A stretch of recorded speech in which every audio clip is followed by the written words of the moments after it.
Starting off at number 10, we have the Russian kindergartner. Now, this story surrounds a girl who was Russian in her past life. Her mother claims that when her daughter was learning the alphabet, she kept mixing up her letters. She would mix up her B's and V's and H's and N's. These letters aren't that similar, so it left her and her teacher confused, especially since her daughter kept saying, "I don't remember those." This little girl then states that she remembers the letter H and that it makes an N sound. Then she said that she knew more letters and began to write out the Russian alphabet. Her mom asked her where she learned that, and she said Vlad taught me before he disappeared, and not Vlad the vampire.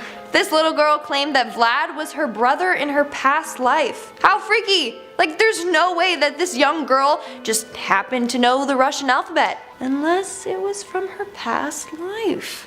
Coming in at number 9, we have There's My Wife. When do you think you're gonna meet your soulmate? Well, for some of us it's never gonna happen, so stop waiting and start getting really good at Call of Duty or something, because it's going to be a lonely existence. But for some other people, they might have already met the person that they're going to spend the rest of their life with, but they just don't know it yet. This was the very situation that happened to Amy Maiden and Nick Wheeler. The two of them are married now, but right before they were set to elope, they decided that they would go through some old family photos. Most of them were probably a nice hit of nostalgia, as most family photos are, but there was one that was particularly interesting. There was one of Nick on a summer vacation with his family when he was a kid. He was on the beach with his brothers and sisters, and in the background of the photo is Amy. What the hell? How is this possible? Is one of them a time traveler who was sent back in time to rewrite history by falling in love with the other? Well, no, it wasn't that sinister. Actually, Nick's family was on vacation in the town where Amy grew up, and it just so happens that Amy was on the beach at that exact moment. Sort of romantic, but also kinda weird. Coming in at number 8, we have Anthony Hopkins Needs Something to Read. We live in the golden age of literature. Anything you want to read you can find in a second. You can just look it up on Google, and half the time you don't even need to pay for it because you can just steal it off the internet. But things weren't always this easy. When Anthony Hopkins was casted in the movie A Girl from Petrova, he wanted to be the best actor he could possibly be by finding a copy of the book so he could have a good idea of what the movie was going to be like before he was in it. But he couldn't find the book anywhere. Randomly, he found it on a train sitting in an empty booth. When he was finally on set for the movie, the director of the movie asked him if he could borrow a copy of the book because he had left his on a train. That's a weird, spooky connection right there. Coming in at number 7, we have the twin link. That has been a question for a long time. Do twins have some sort of neural link that lets them share thoughts and ideas? Does sharing a womb make you connected to someone forever in a way that cannot be explained yet by science? Well, no matter what your opinion is on this story is very strange. James Lewis and James Springer had a very strange thing happen to them when they were 39 years old. They found out that they had been separated at birth and were twins. Their mother gave up the two babies and they ended up in different homes. The weird thing is they both ended up with the name James. Then later in life they both became police officers. Both of their second wives were named Betty. Both of them had a son who they also named James, and they both had a dog named Toy. Now in the infinite universe, maybe this is just par for the course, and there's nothing going on here other than a roll of the die hitting the same number over and over. Or maybe twins are actually connected through some sort of psychic force. Coming in at number 6, we have My Buddy Umberto. Alright, this one is super freaky and I'll give you the whole story, but for it we have to travel back to the year 1900 on the day of July 28th. This was the day before the King of Italy, Umberto I, was assassinated. I would never want to be king because it seems like everyone is just trying to kill you all the time. Well, on this day Umberto went to a restaurant to hang out and get a little food, and he met a dude who looked just like him. He went up and talked to this guy, and it turns out that this guy was born on the same day as him, in the same town. They were both married to ladies named Margarita, and on the day Umberto became king was the day that this dude opened his restaurant. Whoa, that's a little freaky. Well, the next day Umberto was assassinated, and guess what? The restaurant owner was also killed. Coming in at number 5, we have the twin theory continues. We're getting even deeper into the wild world of twins. Is there some sort of connection, or was our next set of twins just the two most unlucky dudes to ever share a womb? Arthur and John Moford ended up in a hospital at the same time. These guys were twins and they ended up in the same hospital and they were both having heart attacks. They would die around the same time. Dude, if I had a twin, I would be like, you better be healthy. I don't need my good heart crapping out because you love Doritos. Coming in at number 4, we have Robert Fallon's best hand. Robert Fallon was on a hot streak in a poker game back in 1968. He was playing with some mobsters and it turns out that they didn't trust he was just lucky, so they killed him on the spot, accusing him of cheating. Now, they didn't want to split up the money, but they also didn't want to stop the game, so they got a new guy to come in and play. This new dude was now on an even better hot streak, and eventually the mobsters told him what happened, and he realized that the guy who was killed was his absentee father who had been missing since he was a kid. Coming in at number 3, we have Mark Twain pulls a Babe Ruth. Calling your shots comes in all shapes and sizes, and with Mark Twain, it came in the form of calling out when he would die. That's a power of your own destiny that most people could never imagine. Mark Twain was born when the Halley's Comet passed by the Earth in 1835, and if you know the Halley's Comet, you will know that it comes around every 75 years like clockwork. When the next passing of the comet was coming through, Mark stated that he came with the comet and he will die with the comet. And just like that, when the comet passed, so did Mark Twain. Coming in at number 2, we have the Tyranny Curse. This is one of the strangest coincidences I could find. This is all tied to the construction of the Hoover Dam. The thing is, the scouting and construction of the dam spanned from the 1920s into the 1930s, and a lot of people died in the process. The first person who died was a guy named J.G. Tyranny, and the last guy who died was Patrick Tyranny. The spooky thing is that Patrick was J.G.'s son, so their deaths were the opening and closing ceremonies for the dam in the darkest way. Coming in at the number 1 spot, we have The Narrative of Arthur Gordon Pym of Nantucket. This is a famous book by Edgar Allan Poe, and it's about a boat that sinks and then a bunch of people on board get stranded and they have to eat one person from the boat. A pretty grim story, and it should be no surprise coming from Poe. But here's the thing. 46 years after this book came out, a boat by the same name went down and the people on board got stranded and they were forced to eat someone on board who is named Richard Parker. Now the crazy thing about this is the person who got eaten in EAP's book was also named Richard Parker. Yeah, that's kind of freaky. Starting off this countdown, we have the ADIDAS shoes. Now, this is a famous case of supposed time travel. A couple of years ago, an ancient mummy was unearthed in Mongolia. Nothing was too off about the mummy, besides the fact that she wore shoes that looked like ADIDAS trainers. The shoes had red and black stripes on it. I personally don't see the resemblance with the shoes, but others are convinced that this body belongs to a time traveler. Upon analyzing the body further, they found that it belonged to a woman who died from a blow to the head. It's theorized that this woman may have indeed have been a time traveler and was killed after her identity was leaked. What else could explain the fact that this woman was found wearing ADIDAS? Just a little tip, if you're going time traveling, don't wear Nike or ADIDAS. At number 9, we have the daughter who just wants to go home. This mother claims that when her daughter was young, she kept begging her mom to take her home. When she asked where her home was, she said that she used to live near the water with her other family. That was until one day she passed away. She would even draw pictures of her past home and retell memories of her watching the waves. She also refers to her mom as Pa and wants to go back home to her other mahi. Moving on to number 8, we have The Boy and the Scottish Pub. Just like the title suggests, this story takes place in a pub in Scotland. When a 4-year-old and his family stopped at a pub in a small village in Cairngorms, the little boy recognized the pub immediately and said, "My favorite place." The boy was able to direct his dad to the bathroom in the pub, which was said to be hidden behind a wall and not even labeled. Then the little boy kept saying how much he loved this pub and sitting beside the fire. But there was no fireplace, but the boy insisted that there used to be one against a certain wall. Then he continued to talk about more details of the pub and about the owner and his friend Fred. Bar staff then said that his claims were correct. Fred was the owner there, but passed away 10 years ago. Okay, wow. Either this kid has been sneaking out and partying it up at this pub, or he truly did go there in his past life. Moving on to number 7, we have The Boy Who Is His Own Grandfather. Yeah, you heard me correctly. This boy claims to be the reincarnation of his grandfather. A year before Gus Taylor was born, his grandfather had passed away. However, when the baby was 18 months, he started referring to himself as his own grandfather, Grandpa Augie. When he was 4, he could point out his grandpa in photographs despite never even seeing him before. Gus would also talk about his sister. Now, the grandfather's sister had been murdered and they always kept that from Gus, but somehow he already knew this detail and would continuously talk about his past sister. Creepy.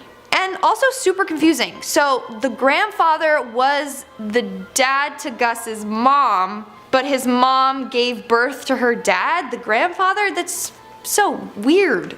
Next up at number 6 we have Cameron McAuley. Now there is a short little documentary on Cameron in case you are wondering and want to check it out as well. So basically when Cameron was 2 years old he kept saying that he had another life on a remote island called Barra.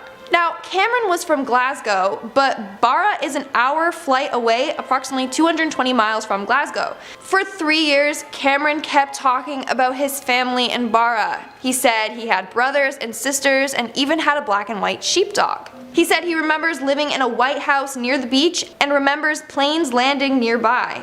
He even remembers the view outside from his house's window. Cameron began missing his family so much that he would become super upset. That's when they ended up going to Barra to find his home.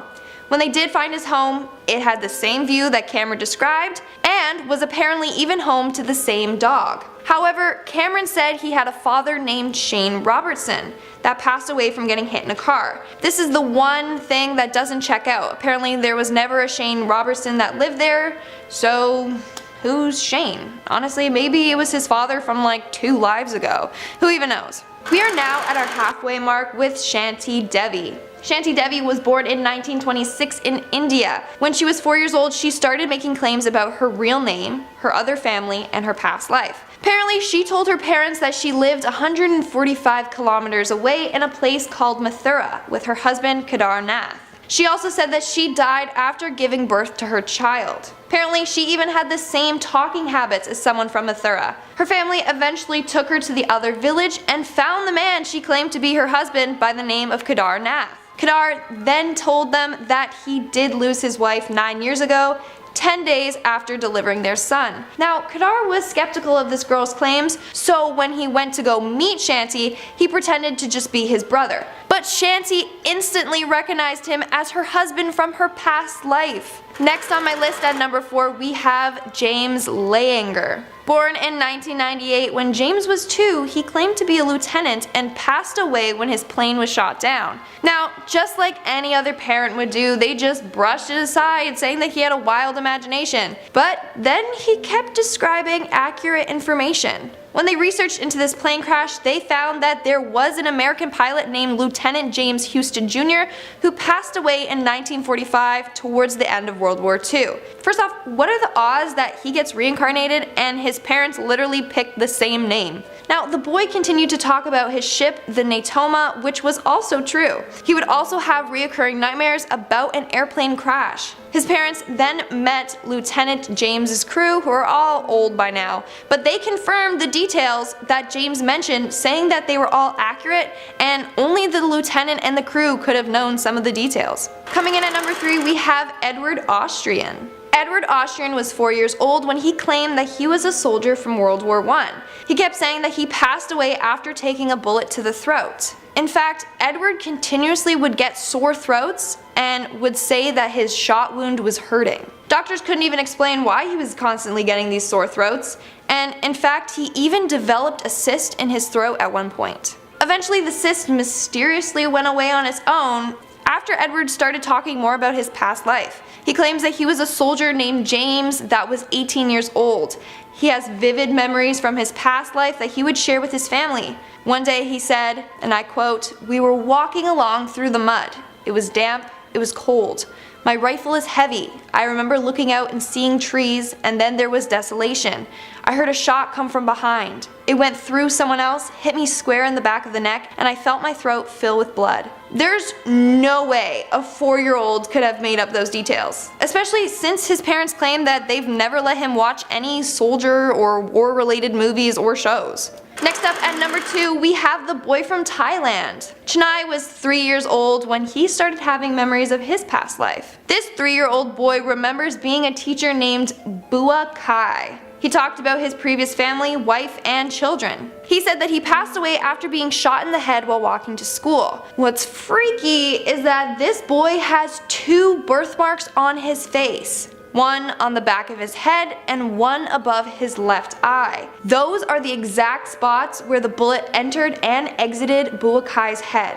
Now, people believe that birthmarks tell some sort of story from our past lives. In this case, it symbolizes how he was killed in his past. Now, Bua Kai was a real person that passed away about 5 years before Chennai was born. Coming in at number 1, we have the boy who solved his own murder. When a boy in Syria Golan Heights was 3, he began saying that he had been murdered in his past life. The boy said that he was killed by getting an axe to his head. This boy even had a long red birthmark on his head. In this boy's case, the birthmark also showed the way that he passed away. Now, it turns out that this boy's story checked out. They took him to the village that he said he once lived in, and even showed his family where his body was buried. When they unearthed his body, they found a boy's skeleton with an axe wound in the skeleton's skull. Like, there's no way that a kid could have just known where a body was buried by coincidence. But it doesn't stop there. The kid also remembered who the killer was and his full name.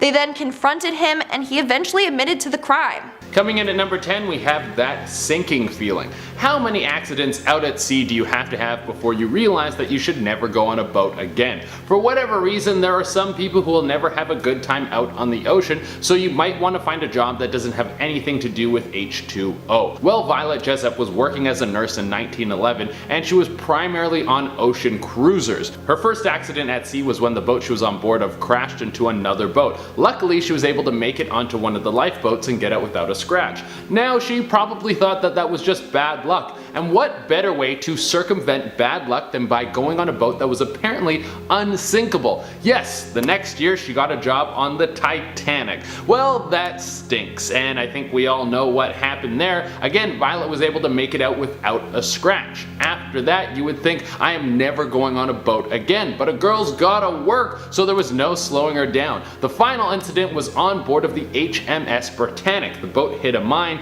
and was going under. This time, she wouldn't be so lucky. She was able to make it out alive, but while escaping the sinking boat on a lifeboat, the lifeboat got sucked into the moving propellers of the Britannic and Violet received a serious blow to the head. But like I said, she lived. Probably never to go out to sea again.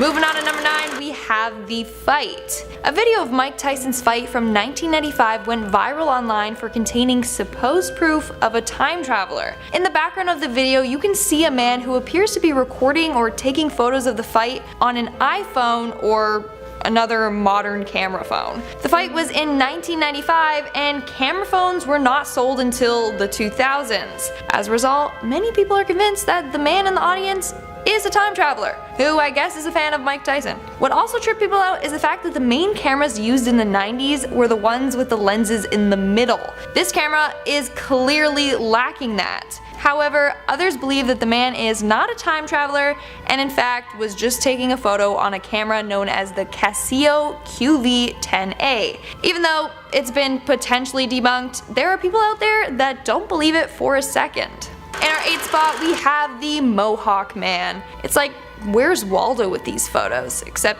you're looking for the person that doesn't belong. So this next image is apparently from 1905 and shows workers and a banana boat delivering goods. However, near the boat there appears to be someone standing there in a white t-shirt rocking a Mohawk style haircut, which is a very unusual haircut for that time period. The men in the photo are wearing suits and top hats and have fancy mustaches and look well dressed, whereas he's there in a plain t-shirt. Due to the fact that he looks out of place, people have pegged him as a time traveler. He kind of reminds me of Robert De Niro from Taxi Driver though. In our 7th spot, we have the Hipster, another very popular photo that has been circulating online. So the photo contains a crowd of people in the 1940s at the reopening ceremony for the South Fork Bridge in British Columbia. Well, In this photo, everyone seems to be dressed up besides the man on the right hand side of the photo. Everyone else is in suits and top hats, and this tall man seems to be very out of place dressed like a hipster, hence why he was given that name. He can be seen sporting funky sunglasses, a graphic t-shirt, and of course is carrying a camera. Now, some believe that he is indeed a time traveler, whereas others have tried to debunk it. They claim that all the items he is seen wearing were available back in 1941 when the photo was taken. Either way, he looks pretty out of place. In our 6th spot, we have Greta Thunberg. I'm sure all of you have heard about Greta Thunberg, the young Swedish activist who is spreading the word about climate change. Well, there's a theory out there that Greta is actually a time traveler. This theory came to life after a photo of 3 children was uploaded to the internet. These children appeared to be at a gold mine on Dominion Creek in the Yukon. However, the one girl looks identical to Greta and is even wearing the same braided hairstyle. As a result, people believe that Greta is a time traveler sent from the future to save humanity before we completely destroy it. And then apparently she traveled back to 1898 to the Yukon before coming to the present moment. We are now at our 5th and halfway mark with the FENTZ legend. So this one is more of a legend, but either way it makes for a good time traveling story. So legend goes that there was a 30-year-old man named Rudolf FENTZ who was hit and injured by a New York taxi in the 1950s. His pockets contained a copper token for beer, a bill for the care of a horse, and a letter from 1876 among other unusual items. Turns out that this man was a person who disappeared in 1876 at the age of 29. Like I mentioned before, this is apparently a legend that originated from a 1951 short story book. But others believe that this is actually a cover-up, and that Rudolf FENTZ was a real man who was a time traveler. Making our way down the list at number 4, we have the beach time traveler. What's something you would do if you could time travel? Maybe stop a tragedy from happening, save someone's life, or just chill at the beach getting some rays. Because that last one is exactly what this time traveler did. A photo from September 1943 apparently shows British factory workers enjoying their break on the beach during the midst of wartime. Everyone is seen wearing bathing suits that fit the era. But right in the middle of the photo is a man in a brown suit, who honestly looks like Mr. Bean. This dude is also checking something that looks like a phone. Some even say that he's checking his time travel device. People were really weirded out about this man because he sticks out like a sore thumb. As a result, he has been deemed a time traveler. Coming in our 3rd spot, we have the film extra. In this next situation, a woman time traveled to be an extra in a Charlie Chaplin film. Or so it appears that way. In the 1928 film, a woman who appears to be taking a phone call can be seen crossing the screen. The video was in the behind the scenes footage from Chaplin's film, The Circus. The woman is in a long black coat and is holding something to her ear, which she is speaking into. Of course, in 1928 there were no cell phones, so how is this possible? 2 words: time travel. However, others believe that she is simply holding a hearing device to her ear, or that she's holding up her hand to shield her eyes from the sun. But that still doesn't explain why she appears to be talking to herself and holding the black rectangular object like a cell phone. Let me know in the comments below what you think about this one. In our 2nd spot, we have the Canadian man. Now, this photo is pretty odd. The photo is over 100 years old and shows a bunch of dressed up Canadians chilling on a hill. Another Canadian time traveler. At first glance, everything appears to be normal, until you take a closer look. On the left side of the photo, there's a man on the hill that seems out of place. I mean, the men are dressed up in top hats and suits, and he's just chilling there in a t-shirt and shorts. In fact, the 2 men beside him are giving him a look like, who's this guy? As a result, people have referred to him as the surfing time traveler. Like seriously, he seems so out of place. But also, why would you choose that as your time traveling outfit? Like I'd pick something cool, like a leather jacket, you know, look all cool and edgy. And in our number 1 spot, we have the cell phone. Another time traveler caught using a cell phone. So if you're gonna go back in time, don't bring your phone.